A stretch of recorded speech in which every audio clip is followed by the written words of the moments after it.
Hello folks, welcome back to the channel. Thank you very much for joining me once again. You are always most welcome. Today, something brand new from Ryefield model. It's the Leopard 2A6 full interior set. And this is to go with the Ukrainian issue tank. The tank's not included, of course. It's RM5065 or RM5076 are the two tanks that this would go with. And it's got pretty much everything in this. This is quite incredible. So this is kit number 5093, but have a look at this. This is just going to blow your mind. We've got just about everything you can imagine. You've got all the internal shell compartments, ammunition. You've got the engine, you've got the gearbox, you've got the cooling fans. You've got all your turret here with all the ammunition compartments and the turret. You've got the breech, you name it, it's all included. Huge detail interior with all the seats for the commander and the gunner in the turret. You've got the ammunition compartment in great detail, as you can see there. Stowage compartment for the ammo, because it has this famous blast-proof door within the actual back of the turret itself. And then here we've got all the engine and gearbox and the cooling gubbins as well. So, what a mighty kit this is. I've got a feeling it's going to be another one of these that's quite good value because it's retailing for a very sensible price, around about £34 to £35 mark retail. Very good. Let's get stuck in and have a look. By the way, it's not my kit, this is another one. Our tank fiend and enthusiast Stewart Neale. He has just bought this one and he's allowed me to see it before he's actually seen it, so very nice that it's come to me first. So let's have a look. We've got an interesting box here, that's quite interesting. Quite a lot of plastic. We've got these, I think the Hesh rounds, aren't they, that they use, because the Leopard has a smoothbore gun, doesn't it, from Ryefield. It doesn't use the rifle type that the British use. Let's have a look at the British on our Challenger I'm talking about, of course. Not entirely sure what this is telling me. Not sure if this is any clearer to any of you. Perhaps if you're a bit more of a Leopard expert than I, you might know what this is all about. Not terribly well printed, this one, and it's not terribly clear what it's supposed to be saying. 84, what does that mean? It's obviously part numbers, I think, or is it a colour? Not entirely clear on that. Anyway, we'll come to that later. We've got some nice Ukrainian markings. That's very cool. And we've got some sort of an addendum here. What's this about? Yes, it's some addendums, stroke corrections, I think. Again, it would be nice if they actually had a heading to say what this is, instead of just having random pieces of paper. This is my beef with the Chinese. Random bits of paper that aren't clear what they're supposed to be doing. It could just say the corrections or something, you know, please note, blah blah.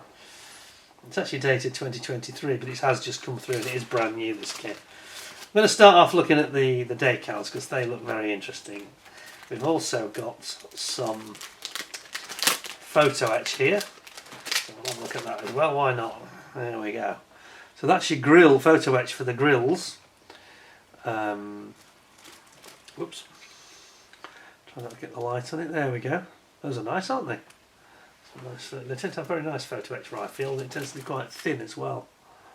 So you've got some very fine, this is not solid. This is, I'm not sure if that's coming out on the camera, but it's very fine drill.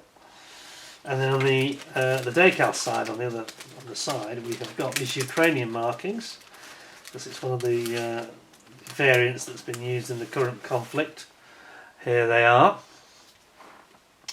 Some really good instrumentation and radio gear decals for the dials on the radio, etc. there. That's nice. Yeah, there's quite a lot of instrumentation there, in fact.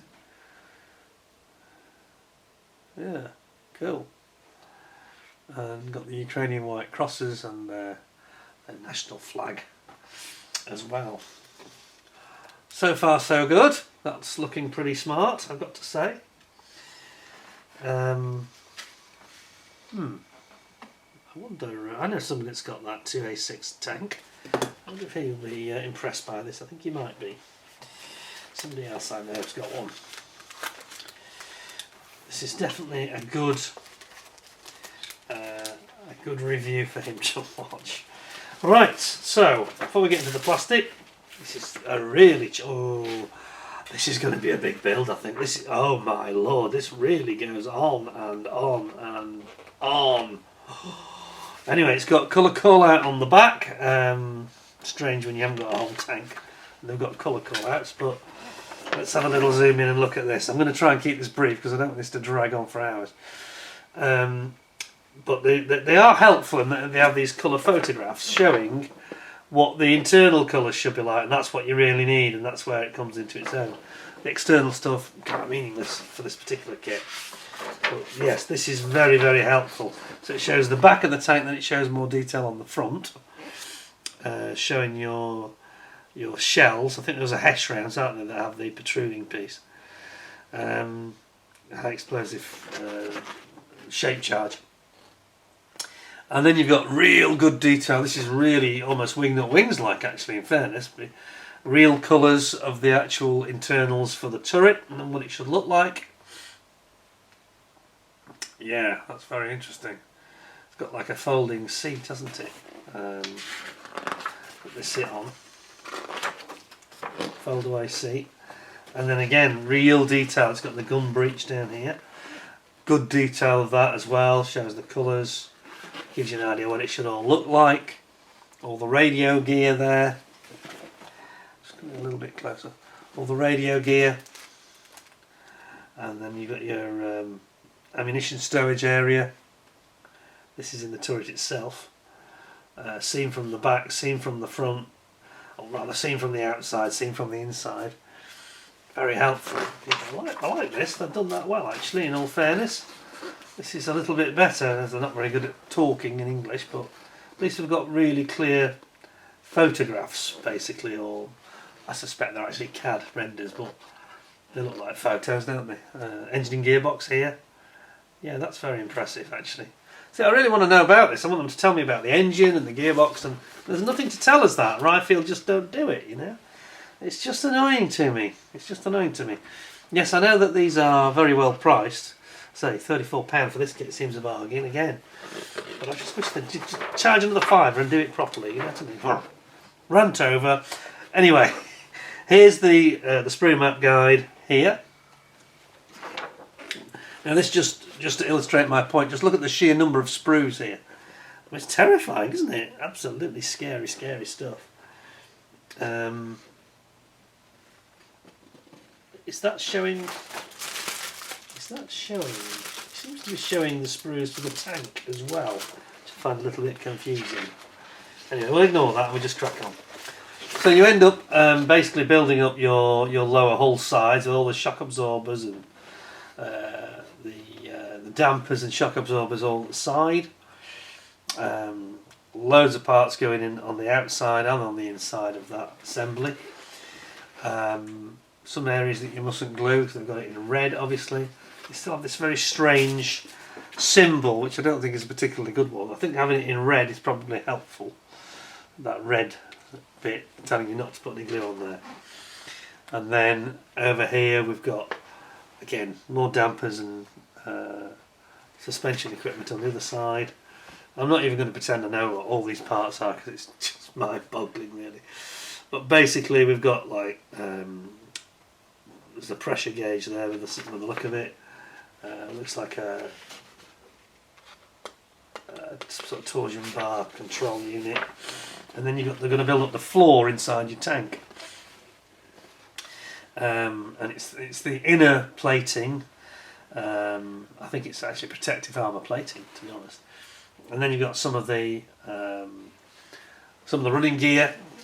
So that's on your floor, and then you're bringing in those side panels, which is where the actual the torsion bars are going to go. And here are the torsion bars going through there. Here, the things that control your damping and the control the movement of the road wheels. And then you've got part of the drive system here. And are those extinguishers, or are they? I think they're hydraulic reservoirs, aren't they? Again, because they haven't bothered to tell us anything about the tank, so it's very difficult to know if you're not an expert. But there's certainly like hydraulic bulbs, aren't they, or reservoirs. Then we've got the driver's position here, which looks very good, and you've got quite a detailed seat for the driver's seat. He sits well up front, doesn't he, in the Leopard? And then you've got some wiring going on here, conduits, internal wiring. Then we've got some, what's this? I think this is at the rear of the tank actually, but again, because it doesn't tell us anything at all. There's no description in this. Now, in one of the other tanks, was it the Tiger tank? There was a lot more descriptive data. No, I'm thinking of Meng, aren't I? That was Meng. Meng did give you a lot more data. Ryefield, they're kind of best at the plastic and worst at the actual instructions. They're well diagrammed, but there is no English at all. There is no writing, and it makes it quite hard to understand what's going on and what you're supposed to be doing. And I don't understand why that is so hard for them to grasp, and why they can't do better. Anyway, here we go. You got your Hesh rounds and your armour piercing rounds, different types of ammunition. I think it's Sabo. It's Sabo ammunition, isn't it? I think it has a depleting disposable Sabo round. Looks very impressive, I've got to say. Looks very impressive. And you complete that unit and then install it here. This is at the back, in the lower part of the hull, where it's well protected, of course, from incoming rounds. Then we have got what looks like the interior. Again, doesn't tell me what it is. It's the interior, isn't it, where the driver's going to sit. And this is the armour plated protection that protects from frontal impacts on that. It's like a barrier, it's a secondary armour plate to protect that ammunition stowage area. Then we've got what looks like an air conditioning unit going in. I have to make this up as I go along because there's no data. Then we're working on the back. Then the back wall. There's a couple of extractor fans there. You've got some. This is the plumbing and the cooling system, I think, and the air conditioning system that goes in around the lower turret area. You're putting that back wall, attaching it in here, and then that cooling system I just talked about is going in there under the turret. Same on the opposite side, repeating the process again. And then we're going to build up our engine. Now, I'm not actually that familiar with what the engine is. And again, maybe I should have done more research. I forgot that they were going to tell me absolutely zero. So you'll have to forgive me on this one. But you've got the engine and the gearbox being constructed here. It's clearly a V12, that's that much I can tell you. I think it's a diesel, but I could be wrong. I think it's a diesel on the Leopard. Having petrol engines is a really bad idea in main battle tanks because they can go pop. Diesel, it doesn't go and explode the same way that petrol does. However, I've got a brother-in-law and he's an expert on these vehicles actually, so he'll probably be shouting at the screen saying that's a load of rubbish. But I say, really, Ryefield should be telling us some basic data. They really should. Especially when you're building up an engine and gearbox and they don't even tell you what it is. They don't even tell you what you're doing. It's crazy. Anyway, there's some beautiful detail here to put aside my gripes. Look at the cooling and the all the wiring and the piping that's going in. It's fantastic. And I do like these coloured images. It's kind of Airfix-like, isn't it?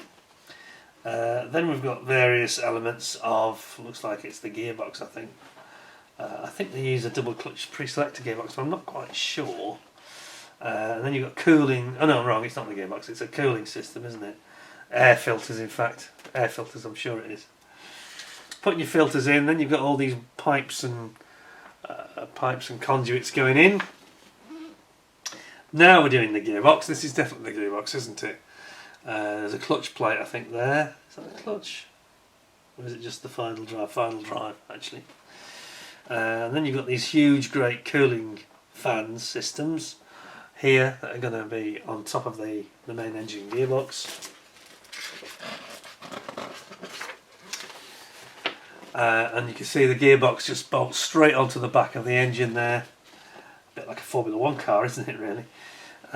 Similar concept. And then you've got this big air intake system. So you've got fans and filters to drive the air intake system, and then obviously there'll be an exhaust system to come later, I guess.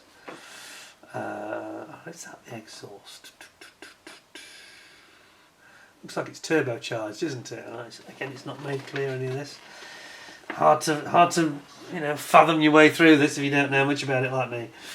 I think it's a twin turbo system, but we've certainly got air filters on the top, and then that whole assembly gets dropped into the chassis, the main hull. Then you've got your road wheels going on. Then you've got your tracks. Ooh, there are tracks. Oh, here we go. 83 pieces make for each side. Yikes! It's even worse than the King Tiger. Oh, was that 90 pieces? No, it was worse. It was 90. And yes, indeed, it shows the diagram here of what you've got a jig to build up your links. They have these little connector rolling pins. And then okay, so the rolling pins, it's a bit different to the Tiger. The rolling pins run down the middle, and then it has like a sealing plate on the outside. That's quite good, actually. I think that looks a bit more sensible than the Tiger system. Then we've got all the ancillary bits of armour plating and external cornucopia going around the outside here, and things like searchlight on the front, spare trap links here, engine deck grills, and you've got basically the engine deck itself going on here, complete with filters. And then you're getting into things like the hatches, complete with their periscopes on them.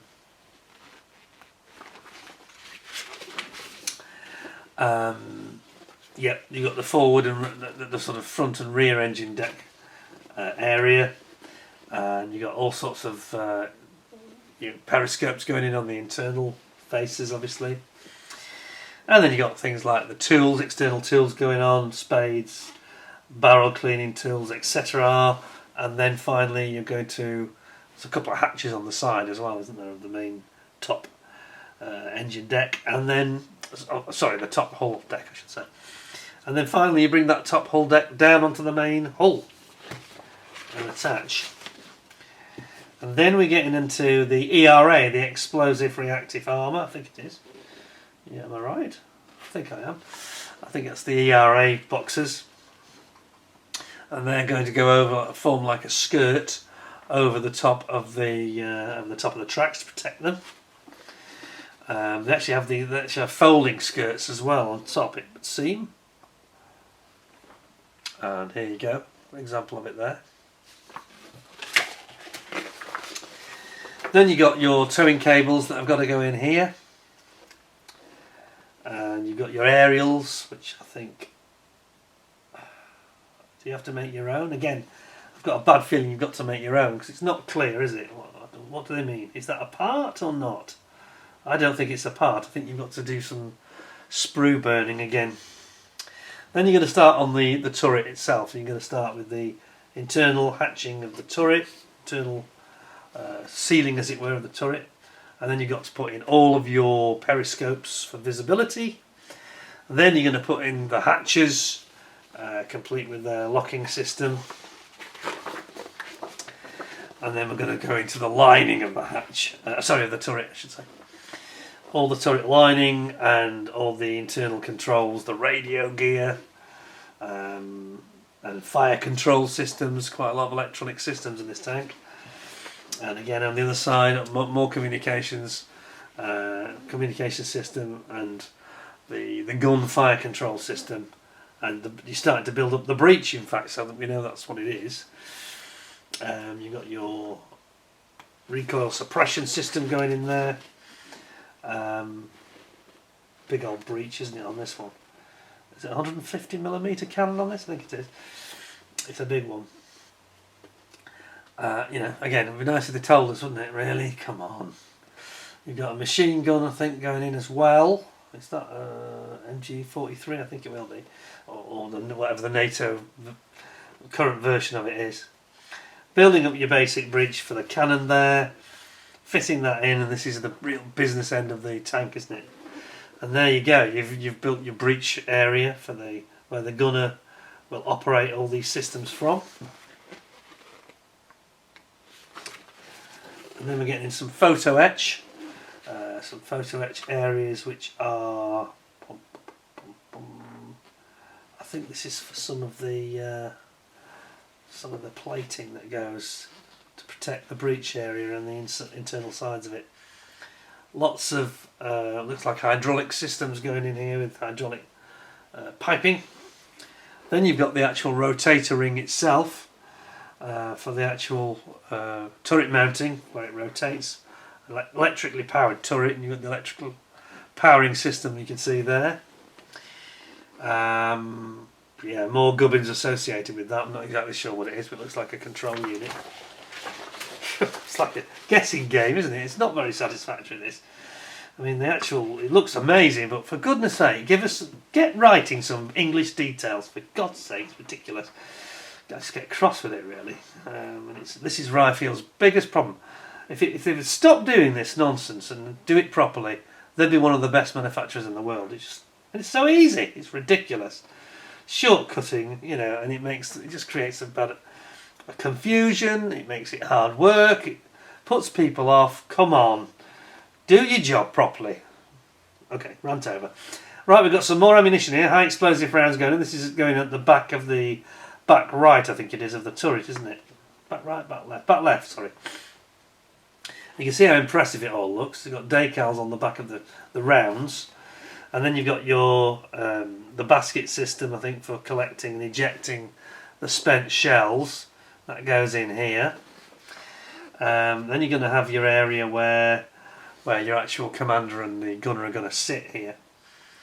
And I think there's going to be a folding seat system. Here it comes. Seat system going in here. Which has got a bit of a shock absorbing seat, I think. It doesn't look all that plush, but I think it looks like it's got some sort of suspension built into it.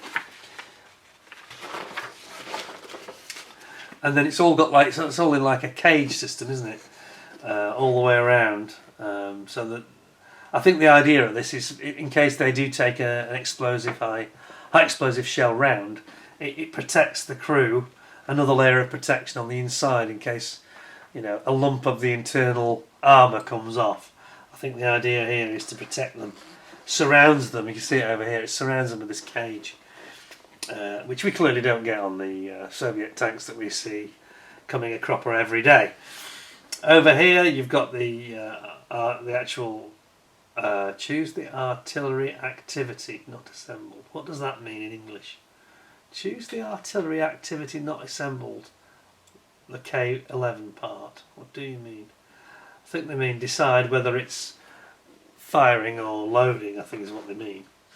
And then when you see this colour image here, it's quite impressive, isn't it? How they've got this shielding around them, and this is basically a cage shield to protect them from incoming fire. And then you've got the targeting system.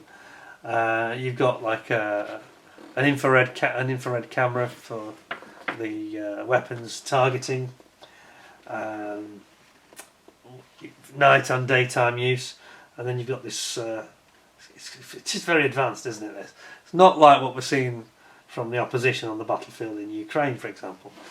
And you've got armour plated on the roof, and of course they do say that the roof is the thinnest part, the weakest part of any tank is the roof. And here you've got what looks like it's pivoting hatch. Well, it's actually it's a vent, isn't it, for fresh air. It'll have gas filters in it and all sorts. Again, another part of the targeting system, I think. There'll be a night version, a day version, all sorts of little bits going on the outside. I have no idea what they are, to be honest, little brackets and things. And then we've got the extended armour plating system which goes on the front, and this contains like multiple layers of armour, and you can see it going on here. They've also got smoke discharges to create smoke when they need to get out of a tricky situation and disguise themselves behind a smoke screen. And they've got a cable reel at the back, I think that's so they can have electrical power and things like that when they're off the tank. And it's not for towing, is it? No. And there's a stowage box here, you can see a toolbox, all that kind of stuff. Here's your grenade discharges over this side, and all these things have got armour plated doors and covers on them. These in yellow are the ammunition catch baskets, because the system basically throws the ammo out. I think I'm right in saying that, aren't I? And that's where they collect in these baskets at the back. You've got more armour plating going on the roof here. And then finally your Rheinmetall 150, or is it 130? I think it's 130mm cannon, isn't it? I'm working off memory here, folks, so please bear with me. The MG43, or whatever the NATO designation is for it, quite a heavy caliber machine gun. And then yeah, you finish off by building your flash eliminator there halfway down the barrel, and then finally just a couple of you've got your flashing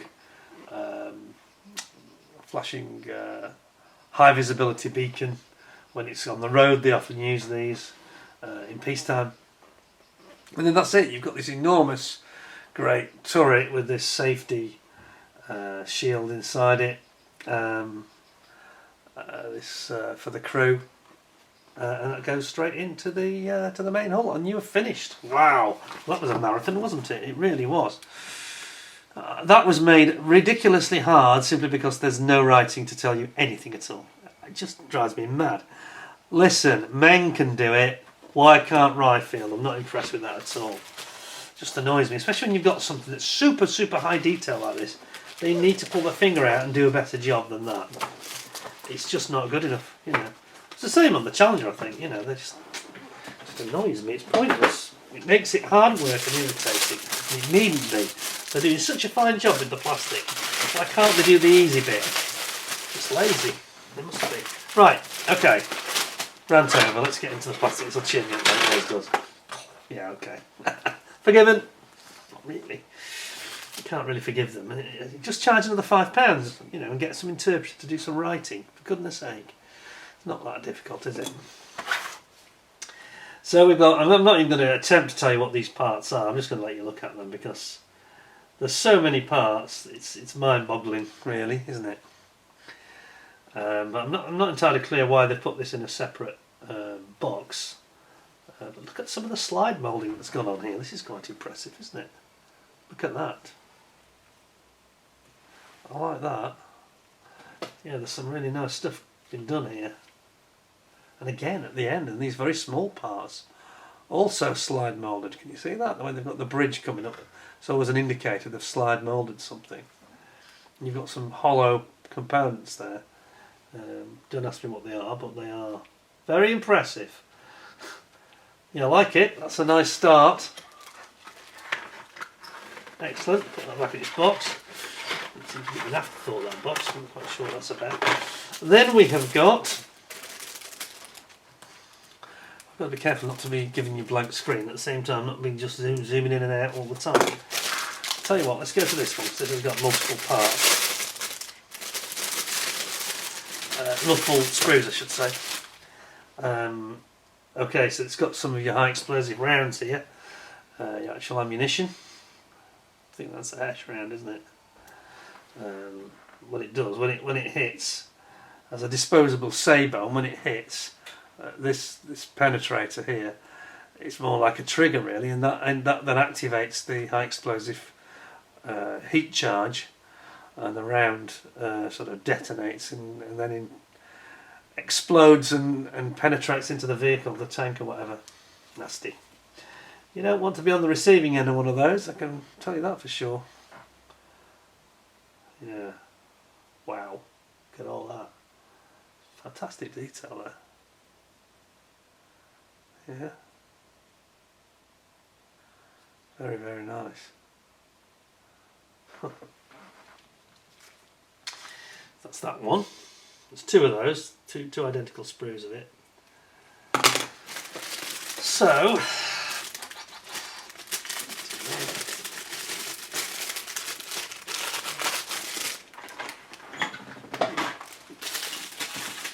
then there's this one.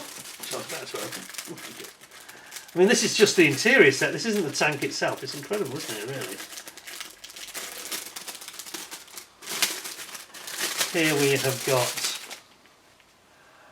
again, it's a lot of these hydraulic and electrical connectors and wires, conduits of electrical wiring and that kind of thing.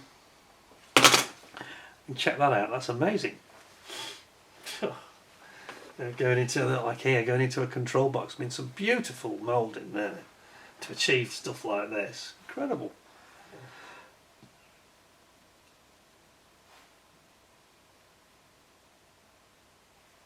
Astonishing, really. It just doesn't get any better than that, really, does it? Fantastic.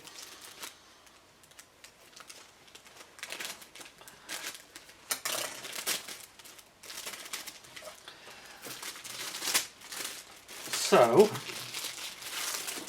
that one goes in there. Then we have got more of the same, really, not identical, but similar sort of flavour. With some, it looks like some electrical conduiting and some. You can see it here. Look how fine this is. So, sorry, let's turn it around. Z sprue. Look at that. Amazing.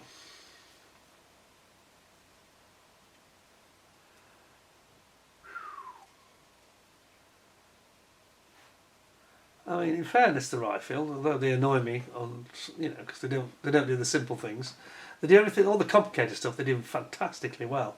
Simple things they can't be bothered doing at all.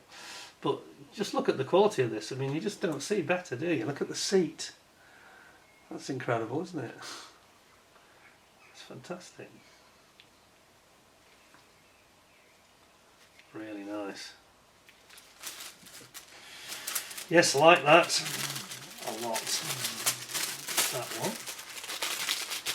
At least they do have resealable bags, which I remember Meng don't. See, you see what I mean, can't you? Why can't they all just do resealable bags? It's silly, isn't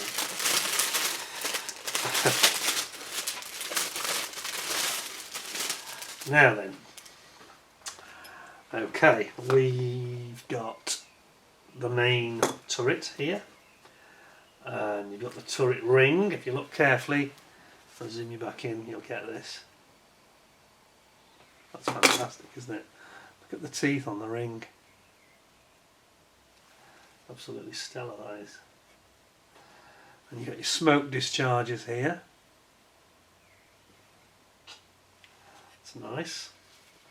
And then you've got some of your armour plating starting over here. External armour plate. Oh, the birds are singing this afternoon, they must be happy. Sun's out, you see. Doesn't take much to please them, does it? We've had some very sort of sunny weather, but it's very chilly. It's got a northerly breeze with it. It's not warm. Not warm at all. I've had to switch off my central heating because it makes too much noise. It ruins your enjoyment of the show. So I'm going to be putting that on. As soon as I finish this filming, I'm going to be putting the central heating back on.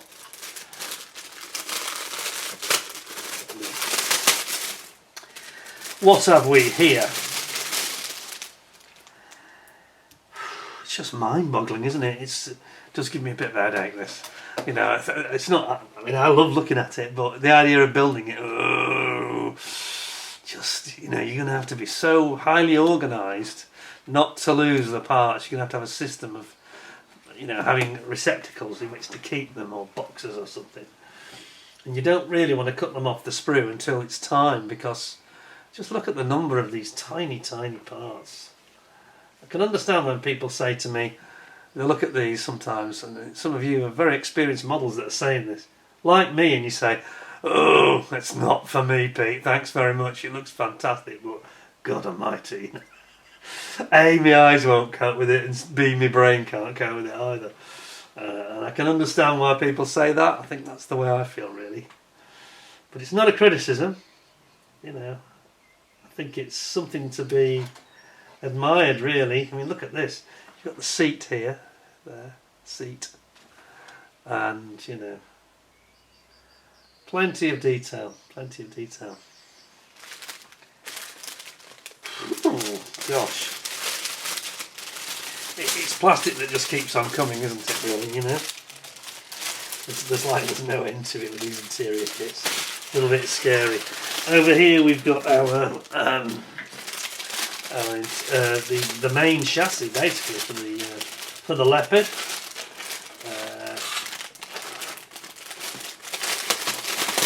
And it's not a bathtub, you actually build it up, of course. And they've done a lovely job with the detail on this. Look at this. Wow.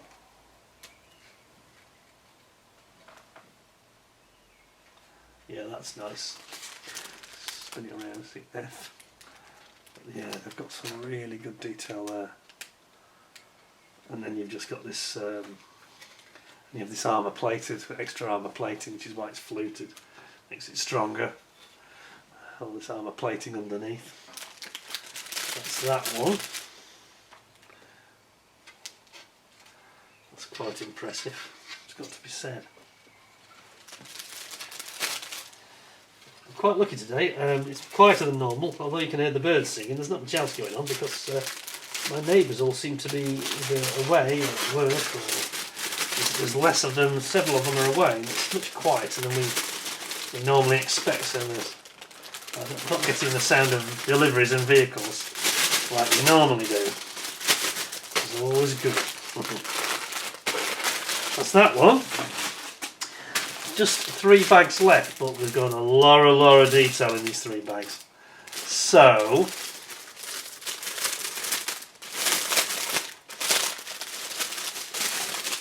there we go. Right. And remember, this kit's only £34. It's a bargain, really. Getting a lot of kit for your money. Look at the detail. You've got all this equipment here, like the radio sets. Look at that. Wow. Yeah, that's some impressive stuff. And then you got these high explosive, I think this is the armour piercing, in fact, armour piercing rounds. Really wicked. Look at that. Those are nice, aren't they? The detail is very, very good. And it's like a complete moulded. It's not a half, it's moulded on the other side, same. It's all moulded in one piece. And then we have got some of the stowage areas where you put them in, the racks I should say, stowage rack. And down here we've got some of the breech area. Look at that, you've got the recoil suppression shock absorbers there, kind of moulded in one piece, which is quite nice actually, that's unusual. And then you've got these like conduits and wiring again. It's just incredible, like a framework.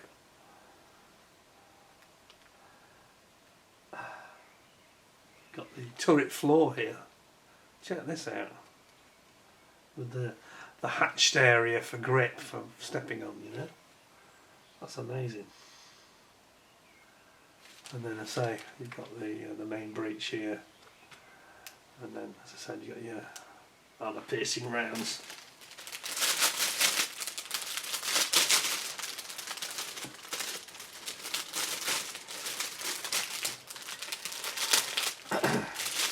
Okay, and then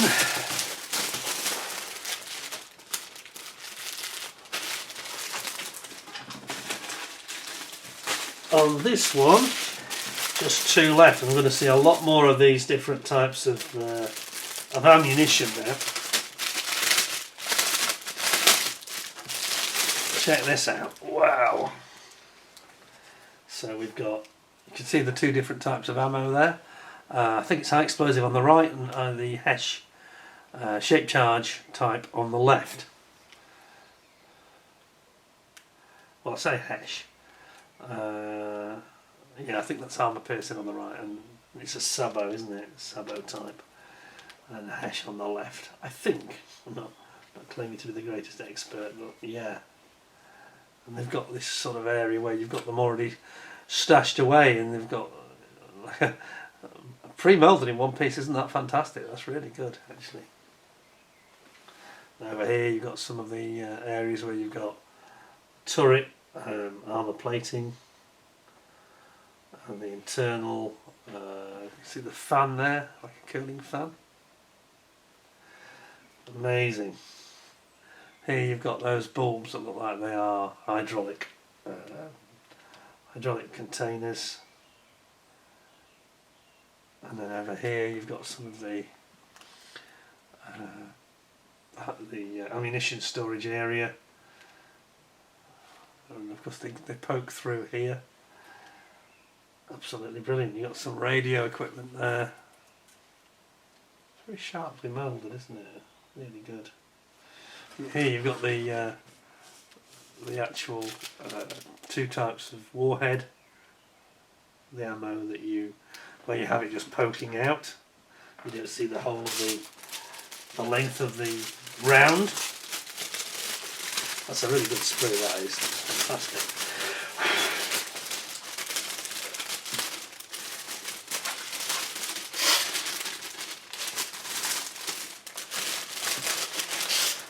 Oops.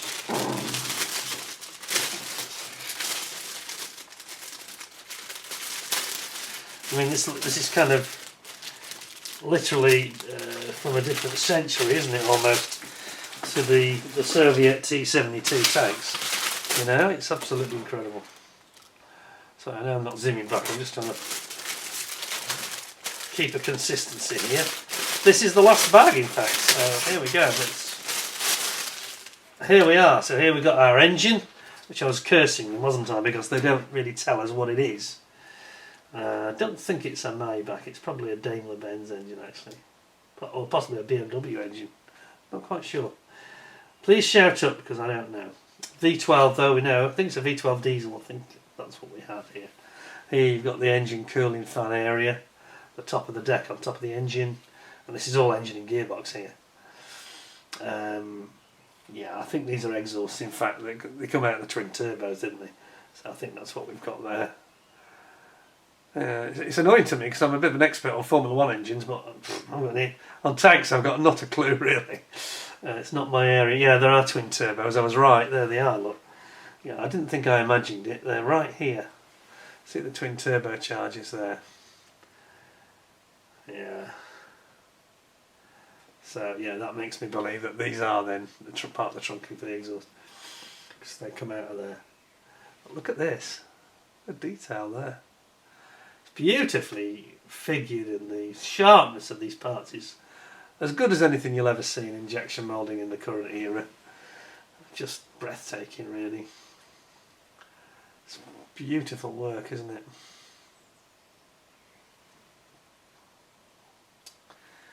Look at these fineness of some of these bits of wiring and connectors, hydraulic lines. Just incredible. Over here. So that's kind of it, folks. I have to say, I think my outcome on this is going to be very predictable. I'm going to give it 9.75 out of 10. It would be a 10 out of 10, but the instructions are woeful. Some of you may think that I'm even being generous at that, I don't know. But the plastic is just so good, you know. This is why it's so frustrating. You get this absolutely sublime plastic, and then ridiculous instructions that just do not tell you anything at all. You can't even, I mean, we've just had Matchbox March. You saw on those Matchbox kits that they gave you all the data about the specification of the vehicle and, you know, what sort of engine it had and what armament it had. Nothing here. Not a sausage. Absolutely ridiculous. But so beautiful, the plastic. Is absolutely the state of the art in plastic moulding technology, really.